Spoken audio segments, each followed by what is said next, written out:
ভালো ছিল সিনেমাটা, মানে এক এক সময় এক একবার চমক। অনেক ভালো লেগেছে, সব থেকে বেশি ভালো লেগেছে শাকিব খানকে, বেশি ভালো লেগেছে শাকিব খানকে। পয়সা উসুল ছবি ছবি এতটা চিন্তাও করিনি যে এত ভালো লাগবে। এখন প্রতিটি পড়তে পড়তে চমক ছিল। আমি আসলে কৌতূহল বশতে এসেছি। তো স্বল্প সময়ের জন্য যদি বলেন যে সিয়াম নাকি শাকিব, তাহলে আমি বলবো স্বল্প সময়ের জন্য সিয়াম ছিল একটা ধামাকা, আর ফুল মুভিতে শাকিব খান ছিল একটা ধামাকা।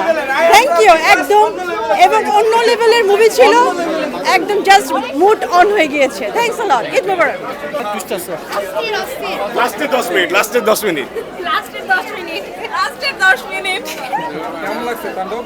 এই তো তাণ্ডব কেমন লাগলো? এই তাণ্ডব কেমন ভালো মুভি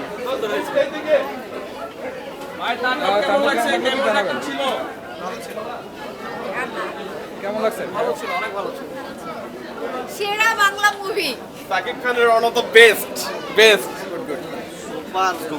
সুপার চমৎকার সিনেমা, সেকেন্ড হাফ একদম 10 মিনিটে শেষ হয়ে গেছে। Script writing brilliant, and Raihan Rafi is the greatest. তাণ্ডব ছিল এখানে। ও চমৎকার, ফুল অন তাণ্ডব। ফারিনকে খুব ভালো লাগে, আর আকাশের লক্ষ্যতারা ওটা আমি খুব ফ্যান হয়ে গেছি, সেটা আমার খুবই ভালো লাগছে। সেটার ইয়েতে আমি মানে ইনসাফটা দেখব। হ্যাঁ হ্যাঁ হ্যাঁ হ্যাঁ। শাকিব খানের দুর্দান্ত ছবি ছিল, পারফরমেন্স ভালো ছিল, সুরঙ্গ মাসুদ। ইনসাফ দেখেছি, দারুণ একটা মুভি ছিল। তাসনিন ফারিয়াকে নতুন করে দেখলাম চলচ্চিত্রে, দারুণ একটা অভিনয়, দারুণ জুটি শরীফুল রাজের সাথে, এবং 2 এর অপেক্ষায় আছি। ইনসাফ এক কথায় অসাধারণ ছিল। ইনসাফ 2 এর জন্য অপেক্ষা করতেছি, বাট আমরা আরেকটা মুভি দেখার জন্য ট্রাই করছিলাম, টিকিট পাই নাই। এটা অনেক ভালো লেগেছে। কোন জায়গাটা ভালো লাগছে তোমার? এটা প্রথম শটটা ভালো লেগেছে, তাসনিয়া ফারিন। কারো কাছে বলতে পারতাম না যে সাকিব খান, এই তুই সাকিব খানকে পছন্দ করস, নিশ্চয় সবাই মানে একটু বলতো। আর এখন মনে হয় যে না, আমরা গর্ব ফিল করি যে না, আমাদের সাকিব খান আছে। হ্যাঁ, আর একটা সময় আমরা সাকিব খানের ছবি দেখতাম না, ঈদে কী ছবি বার হইলো আমরা দেখতামই না, মানে খোঁজ খবরই রাখতাম না বাংলা ছবি, ধরো কী না কী ছবি ছিল।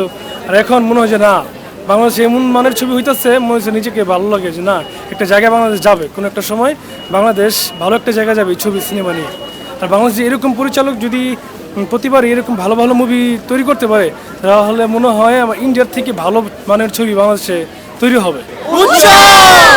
উৎসব কেন দেখতে আসলেন? সবাই তো তাণ্ডব দেখছে। হ্যাঁ, তাণ্ডব দেখছে। টিকিট পান নাই? না না, আমরা টিকিট পাইছি, সবগুলোই টিকিট অ্যাভেলেবেল ছিল, আমরা যেহেতু আগের দিকে কাটছি। কিন্তু হচ্ছে তাণ্ডব এবং উৎসবের মধ্যে কিছু বেসিক পার্থক্য আছে। আমার কাছে মনে হয়েছে যে দুইটা মুভি খুব ভালো,